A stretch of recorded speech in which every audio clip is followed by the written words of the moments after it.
அல்லேலூயா. கர்த்தருடைய வார்த்தைக்கு நேராய் நாம் கடந்து செல்லலாம். இந்த நாளிலே கர்த்தர் நம்மோடு கூட பேசுவாராக. இந்த நாளிலே ஆண்டவர் நமக்கு உணர்த்தின தேவனுடைய வார்த்தை ஏசாயாவின் புத்தகம் 40வது அதிகாரம் அதனுடைய 31வது வசனத்தை வாசிக்கலாம். ஏசாயாவின் புத்தகம் 40ஆம் அதிகாரம் 31வது வசனம்.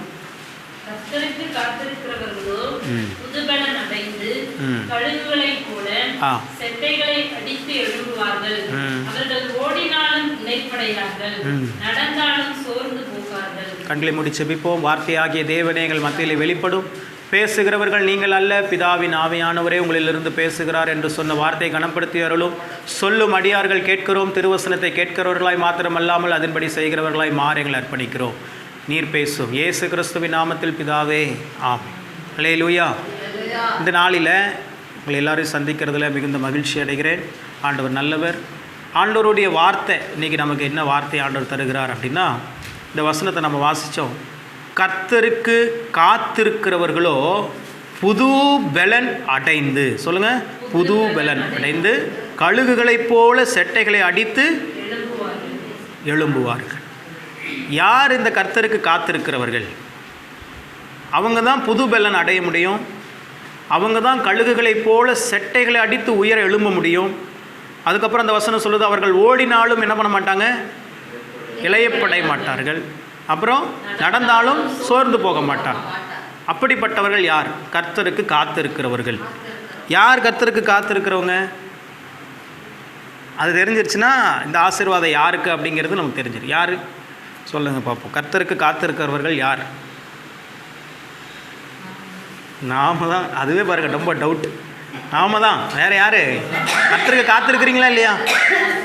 அஜோங் தம்பி மாதம் 2 லட்சம் சம்பாதிக்கணும்னு காத்திருக்கிறீங்களா இல்லையாம்மா? எல்லா கடனும் தீர்ந்து காத்திருக்கீங்களா இல்லையா? ஒரு நாளைக்கு 10,000 ரூபா சம்பாதிக்கணும்னு நான் காத்திருக்கிறேன். அம்மா, அழுந்தலப்பூர் மக்கள் ஃபுல்லாக ரட்சிக்கப்படணும்னு காத்திருக்கீங்களா இல்லையா? காமாட்சியம்மா, அக்கம் பக்கத்தில் இருக்கிறவங்களாம் காலிட்டில் வந்து விழுற மாதிரி காத்திருக்கிறீங்களா இல்லையா?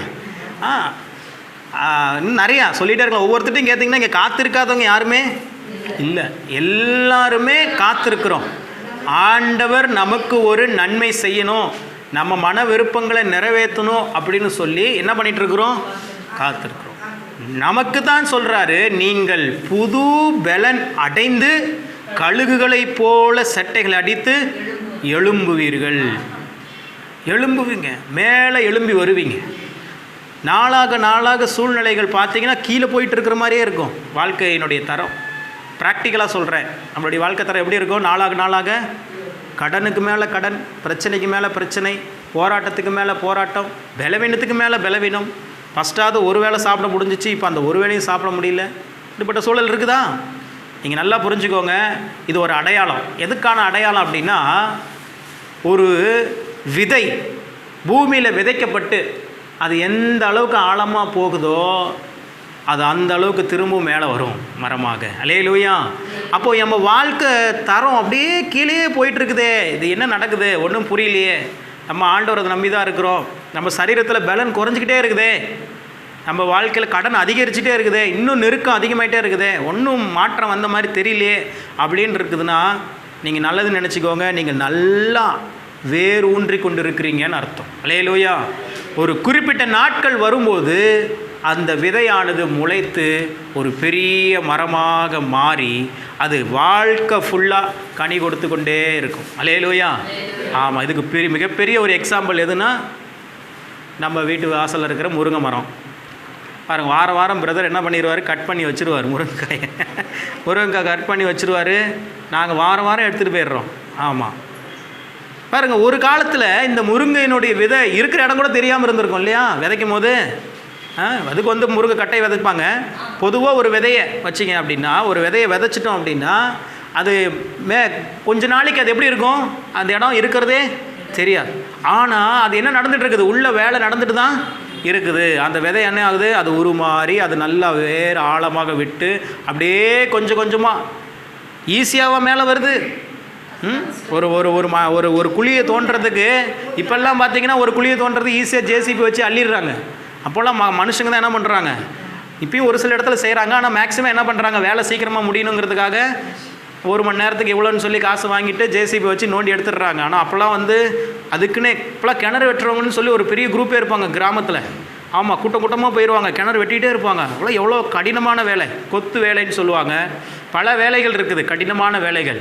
ஆனால் பாருங்கள், ஒரு விதை அப்படியே கொஞ்சம் கொஞ்சமாக அந்த பூமியை துளைத்து கொண்டு அப்படியே மேலே வருது. எவ்வளோ கஷ்டம் இருக்கும் பாருங்கள். சாதாரணமாக ஒரு விதைக்கப்பட்ட விதை மேலே வந்துடுதுன்னு நினைக்கிறோமா? இல்லை, கொஞ்சமாக அது என்ன பண்ணுது, கொஞ்சம் டைம் எடுத்து அது அப்படியே துளையிட்டு ஒரு குறிப்பிட்ட நாட்கள் வரும்போது அது அப்படியே வெளியே வருகிறது. முளை விட்ட பிறகு அப்படியே அது வளருகிறது. வளர்ந்து பார்த்திங்கன்னா அதுக்கப்புறம் அது பூ பூக்குது, காய் காய்க்குது, கனி ஆகுது. அந்த கனியை நமக்கு கொடுக்கிறது. இதே போல தான் கிறிஸ்தவ வாழ்க்கை. கிறிஸ்தவ வாழ்க்கைங்கிறது நம்ம ஒரு விதையாக போய் ஒரு மண்ணில் விதைக்கப்படுகிறோம். உள்ளே வந்தோடனே ஒன்றுமே தெரியாது, மாற்றமே இருக்காது. என்னடா அது, இன்னும் சொல்ல போனால் அங்கே இருந்தால் கூட பரவாயில்ல, இங்கேருந்து இன்னும் ரொம்ப கஷ்டமாக இருக்குதே அப்படிங்கிற மாதிரிலாம் மனசு போயிருக்குதா? போகும். என்னப்பா ஒன்றும் பிரயோஜனம் இல்லையே, ஒன்றும் மாற்றம் இல்லையே, நம்ம எதிர்பார்த்தது நடக்கலையே, எல்லாருக்கும் நல்லது நடக்குது, நமக்கு நடக்க மாட்டேங்குதே, எல்லாரும் நல்லா இருக்கிறாங்க, அநியாயம் செய்கிறவன் அக்கிரமம் செய்கிறவங்களாம் நல்லா இருக்கிறான், நம்ம நல்லது தான் நினைக்கிறோம், மற்றவங்களுக்கு நமக்கு நல்லது நடக்க மாட்டேங்குது அப்படின்னு சொல்லியே இருக்கும். கொஞ்ச நாளைக்கு, எத்தனை நாளைக்கு? கொஞ்ச நாளைக்கு. வசனம் அப்படி தான் சொல்லுது. என்ன சொல்லுது? அதிசீக்கிரத்தில் நீங்கும் இந்த லேசான உபத்திரம். இந்த உபத்திரவங்கிறதுக்கு எவ்வளோ பெரிய அடமொழியை கொடுக்குறாரு பாருங்க பவுல். அதிசீக்கிரத்தில் நீங்கும் இந்த லேசான உபத்திரவம். நம்ம தான் உபத்திரவத்தை ரொம்ப பெருசாக நினைக்கிறோம். அவர் எவ்வளோ ஷார்ட்டாக சொல்கிறார் பாருங்கள். அதிசீக்கிரத்தில் நீங்கிரும், ரொம்ப லேசான உபத்திரவம். ஆனால் என்ன பண்ணும் அந்த உபத்திரவம்? மிகப்பெரிய கனமகிமை நமக்கு கொண்டு வரும். அல்லேலூயா. கனமகிமைனா பரலோக வாழ்க்கை மாத்திரம் குறிக்கல. பரலோக வாழ்க்கை இருக்கிறது கனத்திற்கு மேலே கனம் நிறைந்த ஒரு மகிமையான ஒரு வாழ்க்கை. உச்சக்கட்ட பேரின்பம், உச்சக்கட்ட ஆசீர்வாதம் எதுனா பரலோக வாழ்க்கை. அதில் எந்த விதமான மாற்று கருத்தும் இல்லை. ஆனால் தேவன் இந்த பூமியில் நம்மளை எதுக்காக வச்சுருக்கிறாருன்னா, பரலோகத்தில் நீங்கள் எப்படி வாழ்ந்தால் எவ்வளோ சந்தோஷமாக மகிழ்ச்சியாக தேவனோடு இருப்பீங்களோ அதே போல் இந்த பூமியில் நீங்கள் வாழ்ந்திருக்க வேண்டும் என்பதற்காகத்தான் இந்த பூமியில் நம்மளை வச்சார். அதைத்தான் போன வாரமும் நான் சொன்னேன். இயேசு கிறிஸ்து நம்மளுக்கு ஜெபம் பண்ண கற்றுக் கொடுக்கும்போது எப்படி தான் ஜெபம் பண்ணி கொடுக்குறாரு? பரலோகத்திலே உம்முடைய சித்தம் செய்யப்படுகிறது போல எங்கே செய்யப்படணுமா? பூமியிலேயும் செய்யப்படும். பரலோகத்தில் வியாதி கிடையாது, பரலோகத்தில் நெருக்கங்கள் கிடையாது, பரலோகத்தில் பாவம் கிடையாது. அதெல்லாம் பூமியில் செய்யப்படணும் அப்படின்னு சொல்லி ஆண்டவர் விரும்புகிறார். அதை தான் ஜெபமாக நம்மளுக்கு கற்றுக் கொடுக்குறார். பரலோகத்தில் நீங்கள் இருந்தீங்கன்னா எவ்வளோ மகிழ்ச்சியாக இருப்பீங்களோ அதே மகிழ்ச்சியோடு இந்த பூமியில் இருக்கணும். நம்முடைய ஆண்டவர் உயர்ந்த செல்வந்தராக இருக்கிறார். நம்முடைய கரம் எப்பொழுதும் மற்றவர்களுக்கு கொடுக்கிற கரமாக இருக்கணும்னு சொல்லி தேவன் விரும்புகிறார். எப்போ கொடுப்போம்? நம்மளுடைய தேவைகள் எல்லாம் நிறைவாகி அதற்கு மேலே நம்ம ஆசீர்வதிக்கும் போது நம்ம என்ன பண்ணுவோம்? ஆட்டோமேட்டிக்காக மனது என்ன ஆயிரும்? கொடுக்குற மனசு வந்துடும். ஏன் இன்றைக்கி கொடுக்குற மனசு வரல அப்படின்னா, நமக்கே எத்தனையோ தேவைகள் உண்டு, பல தேவைகள் உண்டு. ஒன்று போனால் இன்னொரு தேவை, இன்னொரு தேவை போனால் இன்னொரு தேவைன்னு சொல்லி தேவைகள் வந்து கொண்டே இருக்கிறது. அதனால் நம்ம என்ன பண்ணுறதில்ல, கொடுக்க மனசு இருக்கும், ஆனால் என்ன பண்ண மாட்டாங்க, கொடுக்க முடியாது. ஆனால் ஒரு சிலருக்கு பணம் கொட்டி கிடக்கும், ஆனால் கொடுக்கறதுக்கு என்ன இருக்காது, மனசே இருக்காது. பார்த்தீங்கன்னா கோடிக்கு மேலே கோடியை போட்டு வீடை கட்டிக்கிட்டே இருப்பான். இப்போ பைபிளில் அப்படி ஒரு சம்பவம் இருக்குது. பணக்காரர் இருக்கிறான், அப்படியே சேர்த்து வச்சுட்டே இருக்கிறான், அப்படியே கட்டலில் உட்காந்துக்கிட்டு ஜாலியாக இளைப்பாக இருக்கிறான். என்னன்னா, உனக்கு நீ ஒன்றும் பிரச்சனை இல்லை, அவனே அவனுக்கு சொல்லிக்கிறான், நீ எல்லாம் பயங்கரமாக சம்பாதிச்சு வச்சுட்ட, களஞ்சியங்கள் எல்லாம் நிரம்பி இருக்குது அப்படிங்கிறான். அப்போ அவன் மனசு, இன்னொரு மனசு சொல்லுது, அட மூடனே, இன்றைக்கி நைட்டு நீ செத்து போயிட்டினா நாளைக்கு அந்த களஞ்சியங்கள்லாம் நீ எங்கே அனுபவிக்க போகிற? வேறு யாரோ தான் என்ன பண்ண போகிறாங்க, அனுபவிக்க போகிறாங்க அப்படிங்கிறான். அப்போ தான் அவனுக்கு உணர்வு வருது. அதே போல் தான் கிறிஸ்தவ வாழ்க்கை. தேவனுடைய பிள்ளைகள் வாழ்ந்திருக்கணும், சுகித்திருக்கணும், செழித்திருக்கணும்னு தேவன் விரும்புகிறார். வசனம் என்ன சொல்லுது? கர்த்தரை நம்புகிறவனோ செழிப்பான். அம்மா சொன்ன மாதிரி வாளாக்காமல் நம்மளை என்ன பண்ணுவார்? தலையாக்குவார். கீழாக்காமல் நம்மளை என்ன பண்ணுவார்? மேலே. இது எல்லாமே ஒரு ப்ராசஸ் தான். அதனால் நம்மளுடைய வாழ்க்கை தரம் இன்னும் கீழே தான் போயிட்டுருக்குது. கடன் பிரச்சனை இன்னும் அதிகமாயிட்டு தான் இருக்குது. சரீரத்தில் பலவீனம் இன்னும் அதிகமாயிட்டு தான் இருக்குதுன்னு சொல்லி நினைக்காதீங்க. ஆழமாய் நீங்கள் வேரூன்றப்பட்டு கொண்டிருக்கிறீர்கள். ஒரு சீசன் உங்களுக்கு தொடங்கும், ஒரு சூழ்நிலை உங்கள் வாழ்க்கையில் திடீர்னு மாறும். சடுதியின் தேவன், நம்முடைய தேவன், த காட் ஆஃப் சடன், திடீரென்ற ஆசீர்வாதத்தை நம்ம வாழ்க்கையில் என்ன பண்ணிடுவார்? மடையை திறந்த வெள்ளத்தை போல் என்ன பண்ணிடுவார்? நம்ம வாழ்க்கையில் வந்துடும். அப்போ இதெல்லாம் ரொம்ப ஈஸியாக இருக்கும். ரொம்ப ஈஸியாக இருக்கும். போன வாரமும் அதுக்கு முந்தின வாரமும் கூட வாசித்தோம். ஒரு பிரசவ வேதனைப்படுகிற ஒரு ஸ்திரீ அந்த பிரசவத்தின் நேரத்தில் மிகுந்த வேதனைப்படுவாங்க, மிகுந்த வலி வேதனையோடு இருப்பாங்க. ஆனால் அந்த குழந்தை பிறந்த உடனேயே அந்த வலி வேதனைலாம் என்ன ஆயிரும், ஒரு 50% மறந்துடும். அப்புறம் அந்த குழந்தை வளர்ந்து நல்ல ஒரு ஆளான உடனே சுத்தமாக அந்த பிரசவ வேதனைங்கிறது என்ன இருக்காது. அப்போ உங்களுக்கு மனசு சுத்தமாக மறந்துடும். என்ன காரணம்? அதி சீக்கிரத்தில் நீங்கும் இந்த லேசான உபத்திரவம் நமக்கு மிகுந்த மகிமை என்ன பண்ணிருச்சு, உண்டாக்கி விட்டது. அதே போல தான் கிறிஸ்தவ வாழ்க்கை. நீங்கள் தேவ சமூகத்தில் காத்திருக்கிறது நல்லது. நம்ம இந்த வாழ்க்கையில் கஷ்டத்தில், பாடுகளில், பிரச்சனையில், கடன் பிரச்சனையில் போயிட்டே இருக்கிறோம். அம்மா கூட அடிக்கடி சொல்லுவாங்க, ரேணுகா சகோதரி ஜெபம் பண்ணுற எல்லாருக்கும் நல்லது நடக்குது, ஆனால் ஏன் ரேணுகா சிஸ்டருக்கு இன்னும் கடன் அடையல அப்படின்னு கேட்பாங்க. ஆண்டவர் அவங்களை இன்னும் 1000 மடங்கு ஆசீர்வதிக்கணும்னு முன்குறிச்சிட்டார். அப்போ அதுக்காக என்ன பண்ணணும்? ஒரு மரம் நல்லா பெருசாக வளரணும்னா என்ன பண்ணணும்? இன்னும் ஆழமாக வேர் ஊன்றணும். அப்போ இன்னும் கொஞ்சம் என்ன போவோம், கொஞ்சம் கீழே வேர் போகும். அந்த பாதையை மட்டும் நம்ம கடந்துட்டோன்னு வச்சுக்கோங்களேன், வாரம் முருங்கக்காய் தான். அல்லேலூயா வந்துக்கிட்டே இருக்கும் அது பாட்டு. ஆமாம், நீ அதுக்கப்புறம் தண்ணி ஊற்றுலையோ பராமரிக்கலையோ, நீங்கள் தண்ணி ஊற்றுனாலும் மழையை பெய்ய வச்சு என்ன பண்ணிடுவார், கனி காய்ச்சிட்டே இருக்கும். அதுதான் வார்த்தை சொல்லுது, யாக்கோபு வேர் பற்றி பூத்து காய்த்து எதை நிரப்ப போகிறானா, பூமியை நிரப்பும் நாட்கள் வரும். இதெல்லாம் பைபிளில் இருக்கிற வசனம் தான். உங்களுக்கு நேரடியாக சீக்கிரமாக சொல்லி முடிக்கணுங்கிறதுக்காக நான் எங்கே இருக்குது ஏது இருக்குதுன்னு சொல்லாமல் நேரடியாக உங்களுக்கு சொல்கிறேன். அப்படியே சொல்கிறேன். யாக்கோபு வேர் பற்றி சாதாரண ஒரு யாக்கோபு, ஒரே ஒரு மனிதனாகி யாக்கோபு, இஸ்ரவேல் ஒரு சின்ன வம்சம்தான் இன்றைக்கி பூமியே நிரப்பி இருக்கிறது. நீங்களும் நானும் ஆவிக்குரிய இஸ்ரவேலர்கள் தெரியுமா? நீங்களும் நானும் யாருடைய சந்ததி? ஆபிரகாமனுடைய சந்ததி. நம்மளாம் யாக்கோபை பார்த்ததும் கிடையாது, ஆபிரகாமை பற்றி அவர் எங்கே இருந்தார்னு போய் பார்த்ததும் கிடையாது. ஆனால் அவங்களுடைய சந்ததியிலிருந்து தேவன் நம்மளை இன்னைக்கு கொண்டு வந்திருக்கிறார் பாருங்க. ஆசீர்வதிக்கப்பட்ட சந்ததி நம்ம தான். அல்லேலூயா. ஒரு விஷயத்தை நல்லா புரிஞ்சுக்கணும், இந்த பூமியிலே ஆசீர்வதிக்கப்பட்டவர்கள் யாருன்னு கேட்டிங்கன்னா நம்ம தான். ஏன்? ஆசீர்வாதத்தின் தேவனே உங்களுக்குள்ளே வாசம் பண்ணுகிறார், உங்களுக்குள்ளே இருக்கிறார். நான் அடிக்கடி சொல்லுவேன், மதத்தை நாங்கள் போதிக்கிறதே இல்லை. மதம் என்பது இல்லை. பைபிளில் மதங்கிற வார்த்தை எங்கேயா இருக்கான்னு பாருங்கள், இருக்காது. ஆண்டவர் மதத்தையே சொல்லலை. நம்ம மனுஷங்களால் ஏற்படுத்தப்பட்டது தான் மதம்.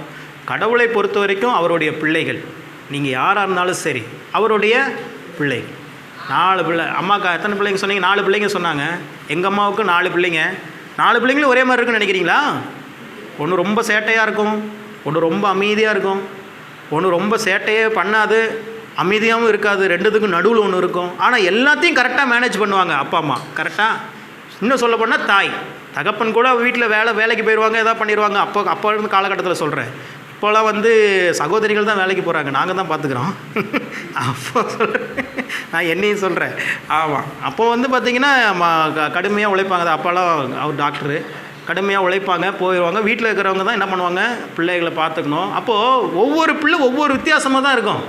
ஆனால் எல்லாத்தையும் சரியாக என்ன பண்ணுவாங்க, சரியாக மேனேஜ் பண்ணுவாங்க. ஒரு பிள்ளையும் வெறுக்க மாட்டாங்க, ஒரு தாயும் ஒரு பிள்ளை என்ன பண்ண மாட்டாங்க, வெறுக்கப்பட்டாங்க. பாருங்கள், இப்போ ஒரு குறிப்பிட்ட நாட்களுக்கு முன்பதாக ஒரு மிகப்பெரிய ஒரு ரவுடி கொலை செய்யப்பட்டார். திருநெல்வேலி மாவட்டம் பார்த்திங்கன்னா அப்படியே அவர் மிகப்பெரிய ரவுடி. பல கொலைகேஸ் அவர் பேரில் இருக்குது. எல்லாமே தெரிஞ்சிருந்தோம். ஆனால் அவரையும் நேசிக்கிறதுக்கு ஒரு பெரிய கூட்டம் அவங்க பின்னாடி போகுது. எத்தனையோ கிலோமீட்டர், 30 கிலோமீட்டராக எத்தனையோ கிலோமீட்டருக்கு ஊர்வலம் போடுச்சு. அல்லேலூயா. அப்போது காரணம் என்னென்னா, அந்த அன்பு, அவர்கள் மீது காட்டுகிற அந்த அன்பு அவர்களை அப்படியே கவர்ந்து இழுத்து வைத்துக் கொள்ளுது. இது எல்லாவற்றிலும் மேலான அன்பு தான் தேவனுடைய அன்பு. அதனால் காத்திருக்கிற நீங்கள் ஒரு நாள் வெட்கப்பட்டு போக போகிறது இல்லை. எவ்வளோயோ கடந்து வந்துட்டீங்க. உலக பிரகாரமாக இருக்கிற மனுஷன் சொல்கிறான், இதுவும் கடந்து போகும். வாழ்க்கையில் ஒரு பிரச்சனை வருதுன்னா இதுவும் கடந்து போகும், போயிட்டே இருக்கும். ஆனால் இது முடிவல்ல. ஒரு நாள் வரும், நம்ம சூழ்நிலை எல்லாம் தலைகளாய் மாறும், நம்முடைய மன விருப்பங்கள் எல்லாம் நிறைவேறும். எந்த விஷயத்தில் நீங்கள் இப்போ பலவீனமாக இருக்கிறீங்களோ அதே விஷயத்தில் உங்களை பலவான்களாய் தேவன் மாற்றி விடுவார். அல்லேலூயா. எந்த விஷயத்தில் நீங்கள் குறுகி போயிருக்கிறீங்களோ அதே விஷயத்தில் கர்த்தர் உங்களை பெருகி இருக்கும்படி செய்து விடுவார். ஆண்டவர் நம்ம நினச்சிரும், ஒரு சில நேரத்தில் ஆண்டவர் நம்மளை பார்க்கலையா, நம்மளை கவனிக்கலையா, நான் படுற கஷ்டம் அவருக்கு தெரியாதா அப்படிலாம் நினைக்கிறோம். இல்லை, அவருக்கு எல்லாமே தெரியும். அவருடைய நேரத்துக்காக அவர் காத்திருக்கிறார். எல்லாவற்றிற்கும் ஒரு நேரம் உண்டு, எல்லாவற்றுக்கும் ஒரு சமயம் உண்டுன்னு பிரசங்கி சொல்லுகிறார். அழ ஒரு காலம் உண்டு என்று சொன்னால் நகைக்க சிரிக்கவும் ஒரு காலம் உண்டு, விதைக்க ஒரு காலம் உண்டு என்று சொன்னால் அது விளையவும் ஒரு காலம் உண்டு, அறுவடை செய்யவும் ஒரு காலம் உண்டு. இன்றைக்கி நீங்கள் கஷ்டப்படுறதுக்கு, பிரச்சனையில், போராட்டத்தில், நெருக்கத்தில் சிக்கி தவிக்கிறதுக்கு ஒரு காலம் உண்டாயிருக்குமானால் இனி வருகிறது விசாலத்தின் வாழ்க்கை, செழிப்பின் வாழ்க்கை, மகிழ்ச்சியின் வாழ்க்கை. அல்லேலூயா. சீக்கிரமாக அது மாறும், சீக்கிரமாக மாறும். விடியற்கால வெளுப்பை போல உன் வெளிச்சம் எழும்பி உன் சுகவாழ்வு சீக்கிரத்தில் துளிர்த்து உன் நீதி உனக்கு முன்னாலே செல்லும், கர்த்தருடைய மகிமை உன்னை பின்னாலே காக்கும். இதுவும் பைபிள் இருக்கிற வசனம். ஏசாயா 58:8. விடியற்கால வெளுப்பை எத்தனை பேர் பார்த்துருக்கிறீங்க? நிறைய பேர் பார்த்துருப்பீங்க. நீங்களாம் கிராமத்தில் இருக்கிறதுனால அதிகாலையில் எழுந்து உங்களுக்கு பழக்கம் இருக்கும். விடியற்கால வெளுப்பை பாருங்களேன், ஒரு 3 மணிக்கு 4 மணிக்கு எந்திரிச்சு பாருங்கள், 3 மணிக்கு எந்திரிச்சு பாருங்கள், இருட்டாகவே தான் இருக்கும். 3 மணிக்கு எனக்கு அந்த பழக்கம் உண்டு. நான் இந்து கோயிலில் பூசாரியாக இருக்கும்போது 3:30 மணிக்கு எந்திரிச்சு சூரிய நமஸ்காரம் பண்ணுவேன். அப்போது ஆமாம், 3:30 மணிக்கு எந்திரிச்சு சூரிய நமஸ்காரம் பண்ணுவேன்.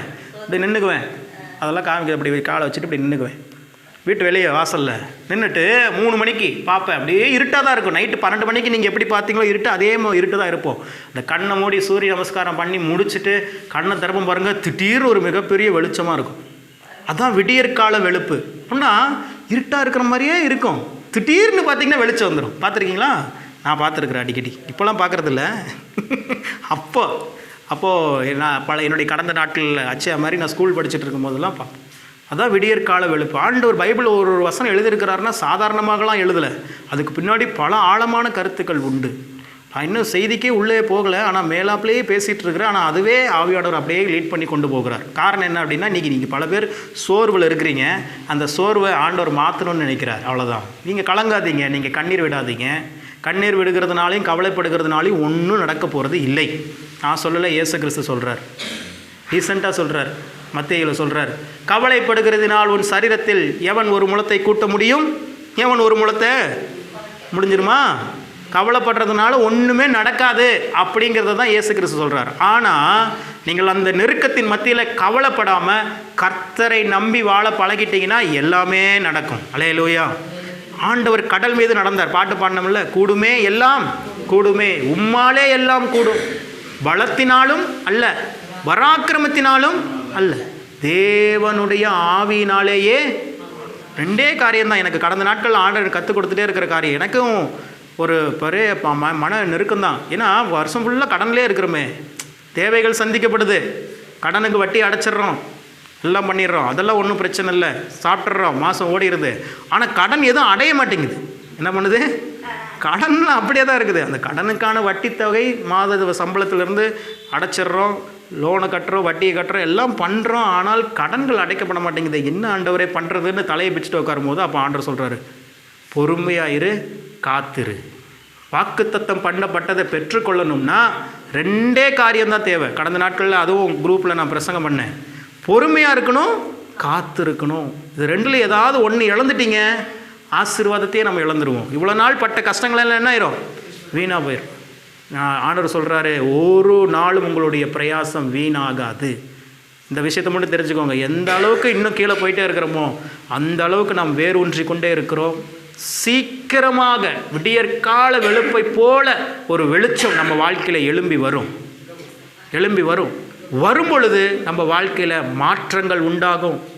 அது வெளிப்படையான மாற்றமாக இருக்கும். சுற்றி இருக்கிறவங்களே பார்த்து ஆச்சரியப்படுவாங்க, சுற்றி இருக்கிறவர்களே பார்த்து ஆச்சரியப்படுவாங்க. இப்படியோ இருந்தான், இன்றைக்கி பாருங்கள் நல்ல வேலை வந்துட்டான் பாருங்கள், கடன்னு வந்துட்டாங்க பாருங்கள், இப்படி தான் இருந்தான், இப்படி ஆயிடுச்சு பாருங்கள், இப்படியோ ரொம்ப சிக்காக இருந்தார், ரொம்ப பெட் சிக்காக இருந்தார், படுத்த படுக்கையாக இருந்தார், இன்றைக்கி எழுந்து நடமாடுறாரு பாருங்கள் அப்படின்னு சொல்கிற அளவுக்கு தேவன் ஒரு பயங்கரமான பலத்தை தருவார். இந்த வசனத்தில் ஏன் கழுகை சொல்லப்பட்டிருக்குது? ஏற்கனவே சொல்லியிருக்கிறேன்.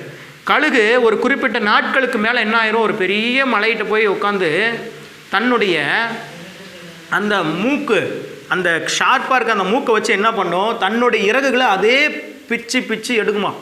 ஒரு குறிப்பிட்ட நாட்கள், ஒரு குறிப்பிட்ட வயசுக்கு அப்புறம்னு வச்சுக்கோங்களேன், ஒரு குறிப்பிட்ட வருஷம் அப்படியே பறந்து வாழ்ந்துட்டு அதோடைய பலன் குறையும் போது, எப்போன்னா அதோடைய பலன் என்னாகும், குறையும் போது அது என்ன பண்ணும், போய் ஒரு உயர்ந்த சிகரத்தில் போயிட்டு உட்கார்ந்து கொண்டு அந்த மூக்காலேயே என்ன பண்ணும், அந்த சரீரத்தில் அதோட உடம்புல இருக்கிற அந்த இறகுகளெல்லாம் பிச்சு போட்டுட்டு கடைசி அந்த மூக்கு இருக்குது பாருங்கள், அதையும் ஓங்கி அந்த பாறையில் டப்புன்னு அடித்து அந்த மூக்கையும் அதே உடச்சிக்கும்.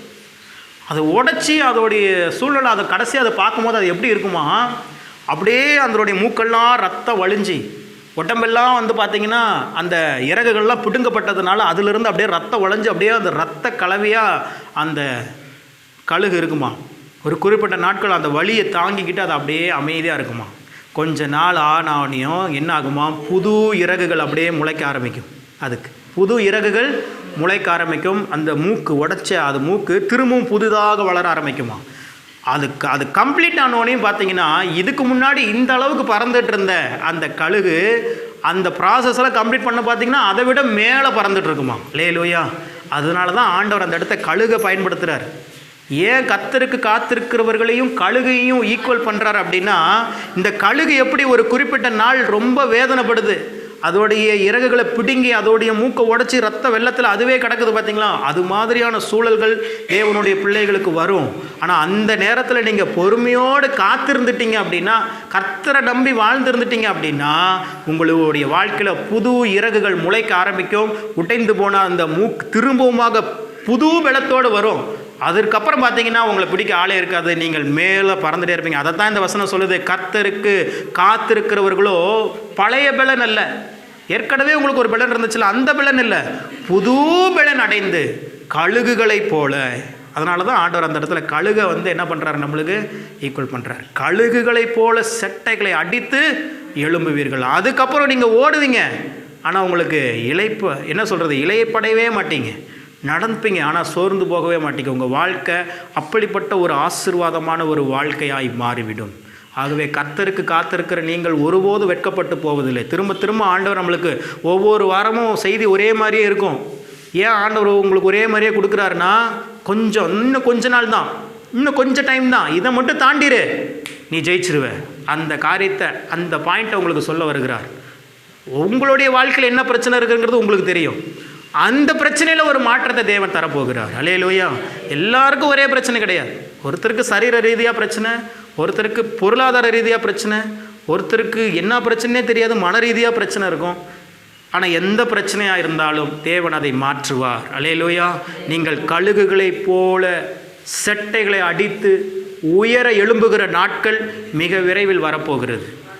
நீங்கள் கர்த்தருக்கு காத்திருந்தால் போதும். பொறுமையோடு இருங்க. கொஞ்சம் முக்கால்வாசி முடிஞ்சிருச்சு. சொல்லுவாங்களே, பாதி கணத்தை தாண்டிட்டான், இன்னும் மீதி கணத்தை தாண்டணும்பாங்க. பாதி கணத்தை தாண்டினா என்ன ஆயிடுவான், உள்ள கீழே விழுந்துருவான். நான் சொல்கிறேன், பாதி கணத்தை தாண்டல, முக்கால்வாசி இல்லை, 99% கம்ப்ளீட்டட். இன்னும் ஒரே 1% தான். அந்த 1% கடந்துட்டோம் அப்படின்னா நம்ம வாழ்க்கை எரிந்து பிரகாசிக்கிற, தேவனுக்காக எழும்பி பிரகாசிக்கிற ஒரு வாழ்க்கையாக மாறிவிடும். நீங்கள் போராடின காரியங்களை தேடியும் காணாது இருப்பீங்க. வசனம் சொல்லுது, உன்னோடு போராடினவர்களை தேடியும் காணாது இருப்போம். கவலையப்படாத, அவங்களாம் காணாமல் போயிடுவாங்க. அஜ்வாங் பிரதர் ஜாபை யாரெல்லாம் தடை பண்ணுறாங்களோ வரும் நீங்களே சொல்லுவீங்க பாருங்க, அவங்களாம் எங்கே போனாங்களே தெரியல பிரதர் அப்படிம்பாங்க. காணாமலே போயிடுவாங்க. கர்த்தர் அதை செய்வார். தேவனுக்கு விரோதமாகவும் தேவனுடைய பிள்ளைகளுக்கு விரோதமாகவும் யாராவது எழும்பி வந்துட்டா, சரித்திரம் சொல்லுது, தேவ பிள்ளைகள் இருப்பாங்க, தேவனுடைய சபை இருக்கும், ஆனால் எழும்பினவங்க காணாமலே போயிடும். சொல்லுங்கள் உங்கள் வாழ்க்கையில் இருக்கிற பிரச்சனைகள் காணாமலே போயிருச்சு. ஆமேன். அல்லேலூயா. இப்படி அறிக்கை பண்ணிகிட்டே இருங்க. கொஞ்ச நாட்கள் தான், உங்கள் வாழ்க்கையுடைய சூழ்நிலைகள் எல்லாம் மாறிவிடும். கர்த்தர் உங்களை வாழாக்காமல் தலையாக்குவார், புது பலன் அடைய செய்வார், உயர எழும்ப பண்ணுவார். அல்லேலூயா. கண்களை மூடி நாம் செபிப்போம். பரிசுத்தமுள்ள தகப்பனே, உமது வார்த்தைகளுக்காக நன்றி. பேசுகிறவர் நீர், உம்முடைய பிள்ளைகளான எங்களோடு பேசியிருக்கிறீர். நாங்கள் நீண்ட நாட்களாக உம்முடைய சமூகத்தில் காத்திருக்கிறோம். எங்கள் வாழ்க்கையில் ஒரு நன்மை நடக்க வேண்டும், ஒரு திருப்பு முனை அமைய வேண்டும், பிரச்சனைகள் போராட்டங்கள் மாற வேண்டும் என்று சொல்லி, சரீரத்தில் பலன் அடைய வேண்டும் என்று சொல்லி நாங்கள் நீண்ட நாட்களாய் காத்திருக்கிறோம். நீர் சொன்னீர், விரும்பினது வரும்போதோ ஜீவ விருட்சம் போல் இருக்கும், நெடுநாளாய் காத்திருப்பது இருதயத்தை இழைக்க பண்ணினாலும் விரும்பினது வரும்போது அது ஜீவ விருட்சம் போல் இருக்கும். இந்த நாளில் அந்த வார்த்தை இவர்கள் மீது சொல்லி செபிக்கிறேன். கர்த்தருக்கு காத்திருக்கிற இவர்கள் புது பலன் அடைவார்களாக, கழுகுகளைப் போல செட்டைகளை அடித்து உயர எழும்புவார்களாக. இனி இவர்களுடைய வாழ்க்கையிலே இளைப்படையாதபடி, சோர்ந்து போகாதபடி வாழ கர்த்தர் இந்த காலை வேளையில் அனுக்கிரகம் செய்வீராக. அப்பா உம்முடைய நாமத்திற்கு மகிமையாக இந்த பாடுகள் நிறைந்த இந்த நாட்களை நாங்கள் கடந்து செல்வதற்கு எங்களுக்கு பலனை தாங்க ஆண்டவரே. உங்கள் பலத்தினால உம்மாலே நாங்கள் ஒரு சேனைக்குள் பாய்வோம், உம்மாலே நாங்கள் ஒரு மதிலையும் தாண்டுவோம் ஆண்டவரே. இந்த நாட்களில் இந்த வார்த்தையை பெற்றுக்கொள்ளுகிறோம். வந்திருக்கிற ஒவ்வொருவருடைய வாழ்க்கையிலும் புது பலன் உண்டாவதாக, கழுகுகளைப் போல செட்டைகளை அடித்து உயிர எழும்புவார்களாக இயேசு கிறிஸ்துவின் நாமத்தில். இவர்களுடைய ஆசீர்வாதங்களை தடை பண்ணுகிற எல்லா பொல்லாத ஆவிகளின் வல்லமைகளை இயேசு கிறிஸ்துவின் அதிகாரமுள்ள நாமத்தில் கடிந்து கொண்டு அப்புறப்படுத்துகிறோம். இவர்கள் நெருக்கங்கள் எல்லாம் நீங்கி விசாலத்தில் வைக்கப்படுவார்களாக ஆசீர்வதித்து செபிக்கிறேன் இயேசு கிறிஸ்துவின் நாமத்தில் எங்கள் நல்ல பிதாவே, ஆமென். அல்லேலூயா.